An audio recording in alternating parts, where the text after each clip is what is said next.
Hey guys, welcome back to the channel. Today we managed to interview Leighton, who I've known since January time. We both came from the Max Persson free SMMA course. So yeah, like I said, I've known him since January, and today we kind of go through mental models of the SMMA space and why copying is bad in both service delivery and outreach.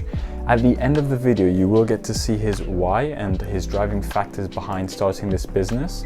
So stay tuned for that. And yeah, without further ado, let's go through. Hey, Letterman, how you doing? Hey Ricardo, it's going pretty well. How about you? Yeah, not so bad, not so bad. I want to thank you for taking the time today to jump on this call. Like I said, I appreciate your time and let everyone know who you are. Yeah, I want to also thank you for having me on this call. Yeah. But to start out, my name is Leighton. I am an agency owner. I work for with roofers, and I'm 19 years old. And yeah, Nice, nice. It's good to see young people doing this business and stuff. It's can be a lucrative business. yeah. So yeah, just to get everything started off right away, why do you think you chose SMMA? Why was that like, why did that stick out to you? Well, okay, it's a long story. So SMA wasn't actually my first attempt at a online business. In the past, I've tried drop shipping. I've tried affiliate marketing, and basically all those other business models that everyone was doing online, right? Mhm. But through trials and tribulations, those didn't work out too well since you actually need capital to start up like a drop shipping business and affiliate marketing. I didn't know anything about it, and you needed kind of like a network or like people to showcase basically. But I kind of did that at least drop shipping for a while. I made some money, nothing crazy, but I realized that it wasn't for me. Okay. So at this time, I met Zach, which is now my business partner, owns our current company at Auto Launch right now. And what kind of happened was he came across an Iman Gotzi video on YouTube, Yeah, yeah. right? And so he was like, "Yeah, this is cool. I've never heard of this before." So I decided to take a look. And I was like, "SMMA, that's really interesting." And he kind of talks about how it's like more lucrative than drop shipping or affiliate marketing or any of these other business models. So I was intrigued. So I was like, I wanted to learn more about it.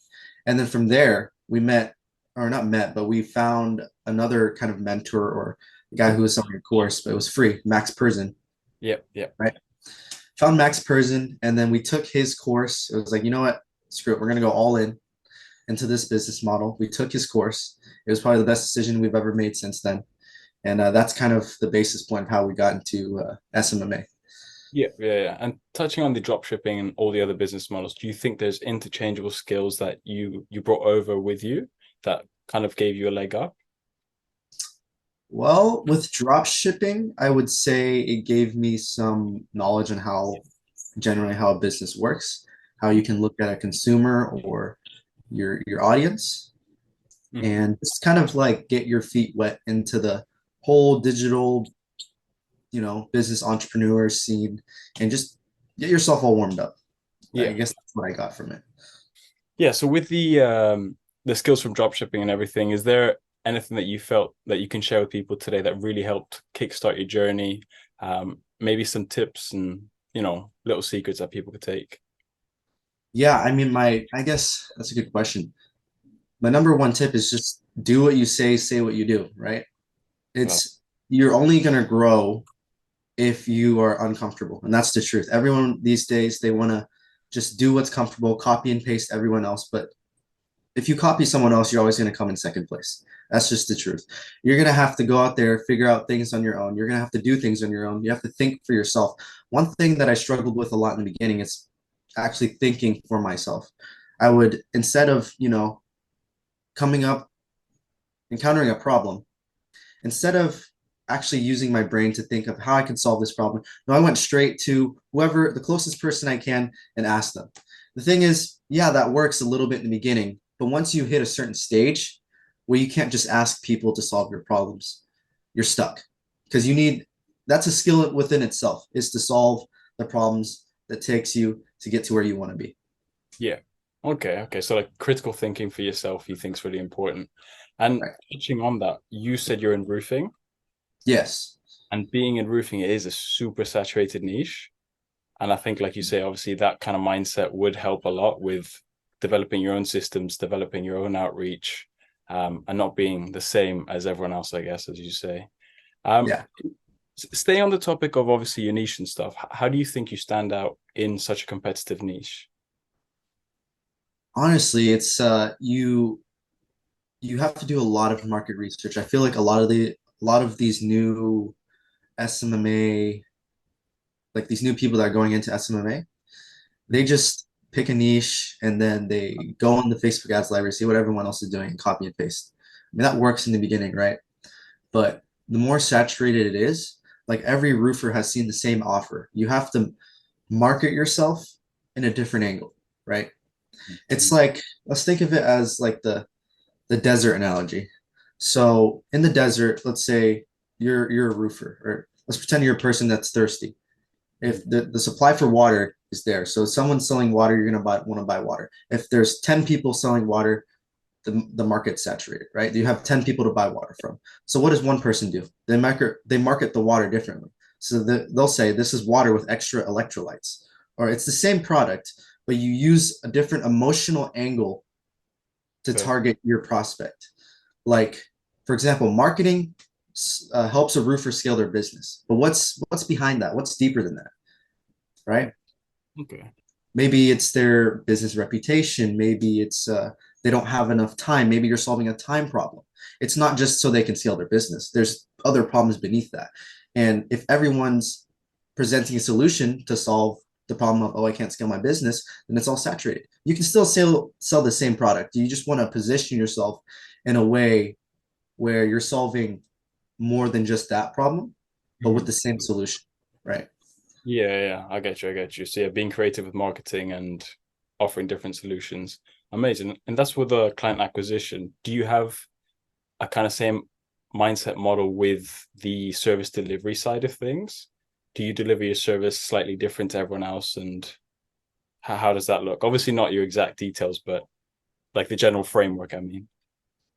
The general framework, I guess you just have to be different. Like I see all of these people. I mean, I am also guilty of it myself.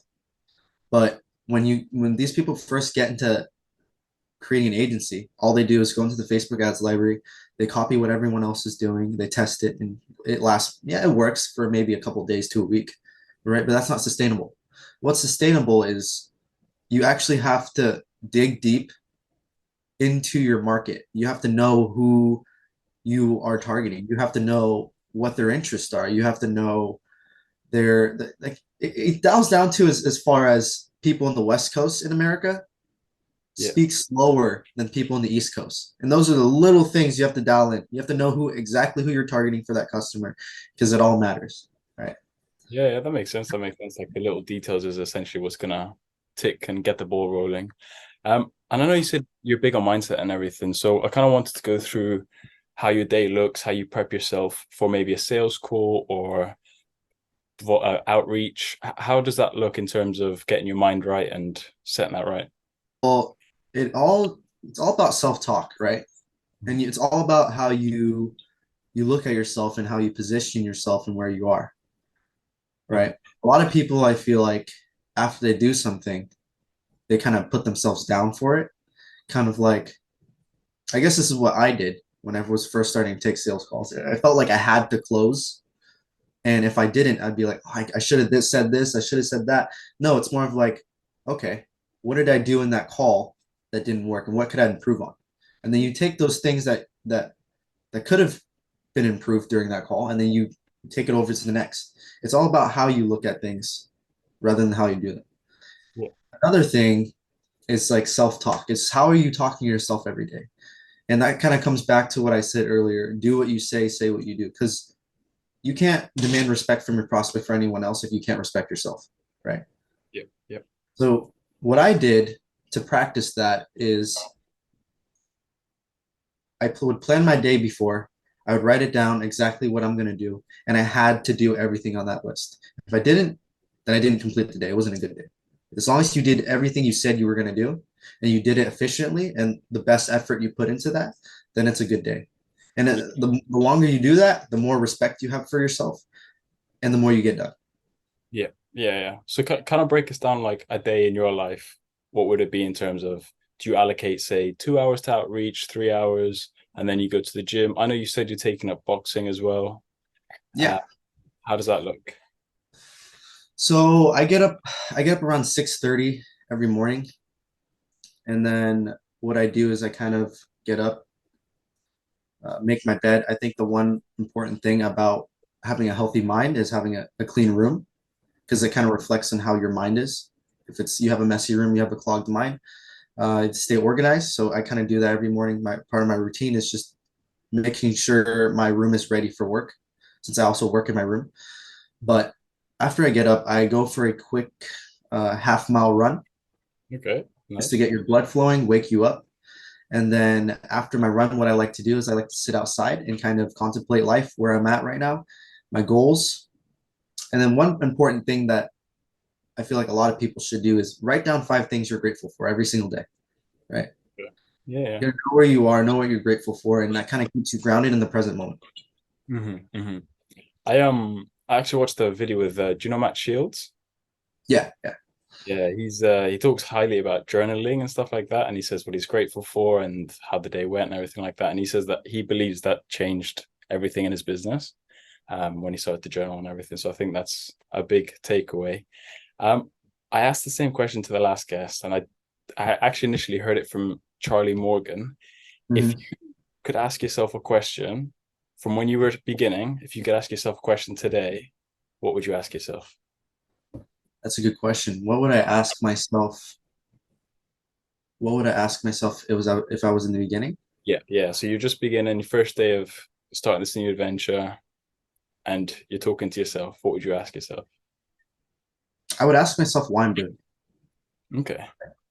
Because a lot of people, I feel like that go into SMA, it's just, oh, I want to be rich, have like a nice lifestyle and all of that. But I mean, that's nice and all, but it's not going to get you to where you want to be.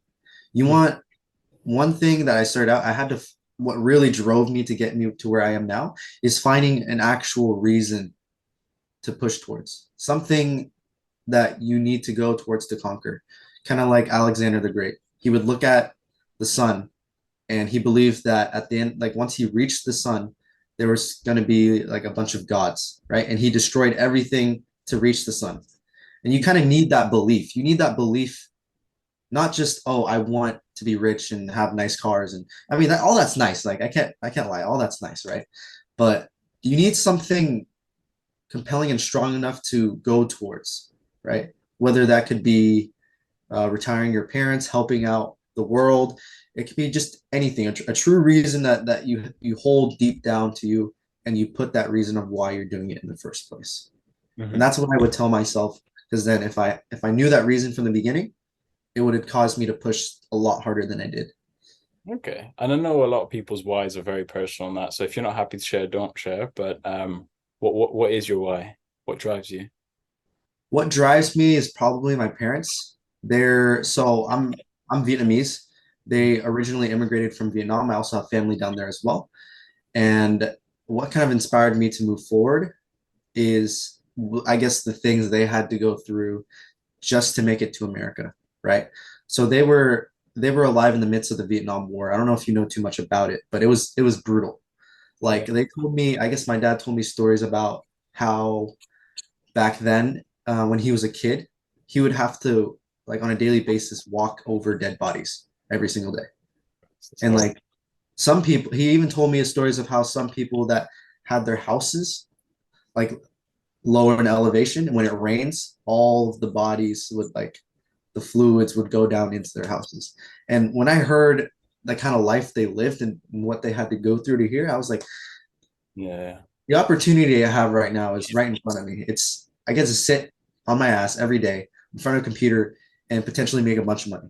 Yeah. Yeah. So a very, very strong why.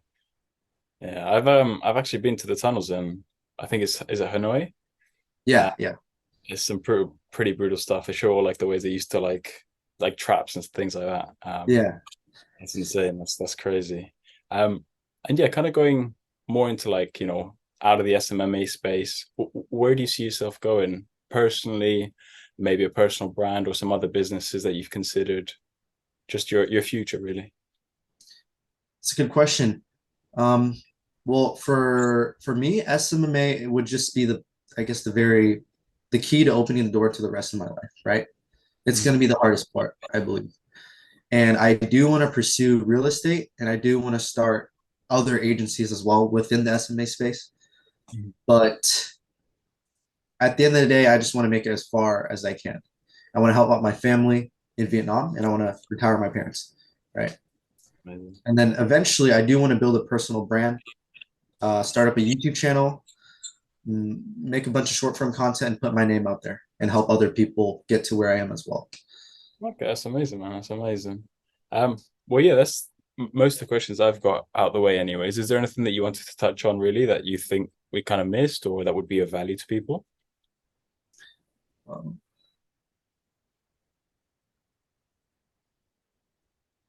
not at the top of my head right now.